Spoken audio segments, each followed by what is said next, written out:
5 seconds. Start. சட்டப்பேரவையில் வரவு செலவு திட்டத்தின் மீது ஓர் உறுப்பினர் பேசியதாவது: மாண்புமிகு துணைத் தலைவர் அவர்களே, இந்த ஆண்டு அவையில் அளிக்கப்பட்டுள்ள வரவு செலவு திட்டம் எல்லோரும் ஏற்கக்கூடியதாக இருப்பதால் மாண்புமிகு நிதியமைச்சர் அவர்களை நான் பாராட்டுகிறேன். ஆதி திராவிடர் சமூக முன்னேற்றத்திற்காக இந்த அரசு நிறைய பணத்தை செலவு செய்து ஆதி திராவிடர்களுக்கு கல்வி வசதியும் தங்குமிட வசதிகளும் வீட்டு வசதியும் செய்து கொடுத்து வருகிறது. ஆதி திராவிட மக்களுக்கு இன்னும் தேவைகள் நிறைய இருக்கின்றன.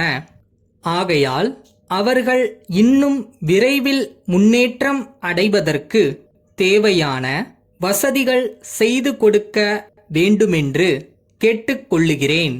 அடுத்து, குடிநீர் வசதியை பற்றி ஒரு சில வார்த்தைகள் சொல்ல விரும்புகிறேன்.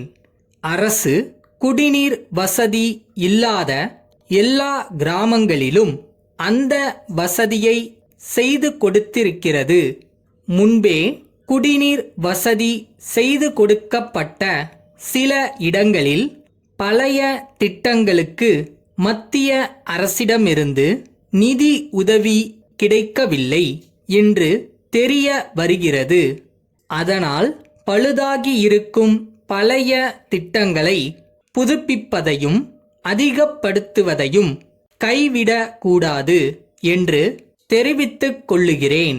முக்கியமாக சரியான குடிநீர் வசதி இல்லாத இடங்களுக்குத்தான் புதிதாக குடிநீர் வசதி செய்து கொடுக்கப்படும் என்று தெரிந்து கொண்டேன். தஞ்சாவூர் நகரத்தில் சுமார் 60 வருடங்களுக்கு முன்பு குடிநீர் வசதிக்காக பம்பு செட்டுகள் அமைக்கப்பட்டன. அவை சேதமடைந்து விட்டன. 3-4 தடவை அவை உடைபட்டு குடிநீர் விநியோகம் இல்லாமல் மக்கள் கஷ்டப்பட்டனர். ஆகையால் புதிய கிராமங்களுக்கு மட்டுமின்றி நகரங்களுக்கும் மத்திய அரசிடமிருந்து நிதி உதவி பெற்று ஆவன செய்ய வேண்டும். அப்படி மத்திய அரசிடமிருந்து நிதி உதவி கிடைக்காவிட்டால் மாநில அரசே கடனாகவோ மானியமாகவோ கொடுத்து உதவி செய்ய வேண்டுமென்று கேட்டுக்கொள்ளுகிறேன். அடுத்தபடியாக, உணவுப் பொருள்களின் விலையை குறைக்க வேண்டும் என்று சொல்லுகிறார்கள். தானியங்களின் விலையை குறைக்க வேண்டும் என்று சொல்வதை விட விவசாயத்திற்கு வேண்டிய உபகரணங்களின் விலையை குறைத்தால் தானியங்களின் விலை தானாகவே குறைந்துவிடும் என்று சொல்லிக்கொள்ள விரும்புகிறேன். உழவு மாடுகள் மற்றும் கலப்பை போன்ற இரும்பு சாமான்களின் விலை பல மடங்கு உயர்ந்திருக்கிறது. உரங்களின் விலையும் இவ்விதம் உயர்ந்திருக்கிறது. இவற்றின் விலையை குறைக்க அரசு தக்க நடவடிக்கை எடுத்து கொண்டால் தானியங்களின் விலை தானாகவே குறைந்துவிடும். விவசாயிகளும் நிலச் சொந்தக்காரர்களும் தாங்களாகவே விலைகளை குறைத்து கொண்டு விடுவார்கள் என்று சொல்லிக் கொள்ளுகிறேன். கடைசியாக ஒரு கருத்தை சொல்ல விரும்புகிறேன். கடைகள் மற்றும் கடை பணியாளர்கள் குறித்து சட்டம் இயற்றி இருக்கிறோம்.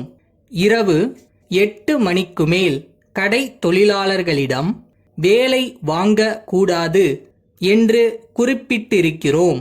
பல நகரங்களில் இந்த விதி சரிவர கடைபிடிக்கப்படவில்லை. இதை சரியாக கண்காணிக்க வேண்டுமென்று கேட்டுக்கொள்ளுகிறேன். இத்துடன் என் உரையை முடித்துக் கொள்கிறேன்.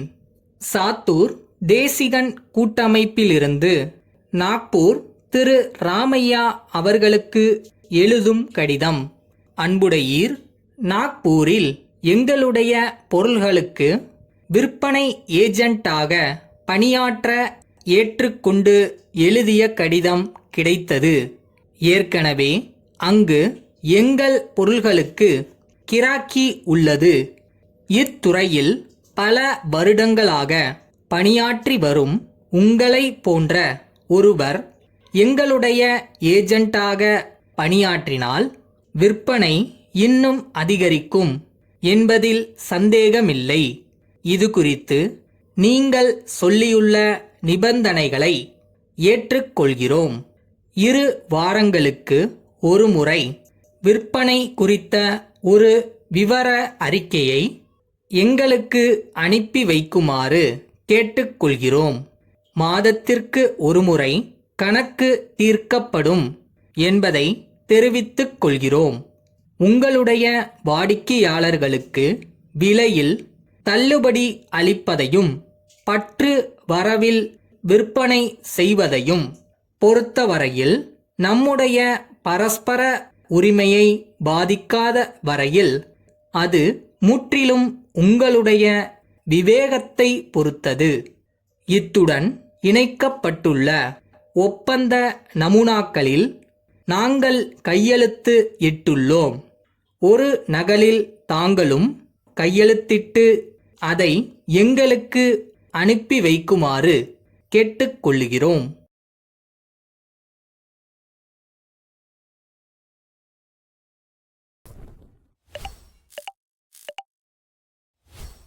எதை ரைட்னு நம்ம நினைக்கிறோமோ தீர்க்கமாக யோசித்து கரெக்டாக செய்யணும். அதை செஞ்ச பிறகு சரியாக வரலைன்னா கூட அதை பற்றி வருத்தப்படக்கூடாது. திருப்பி ட்ரை பண்ணணும்.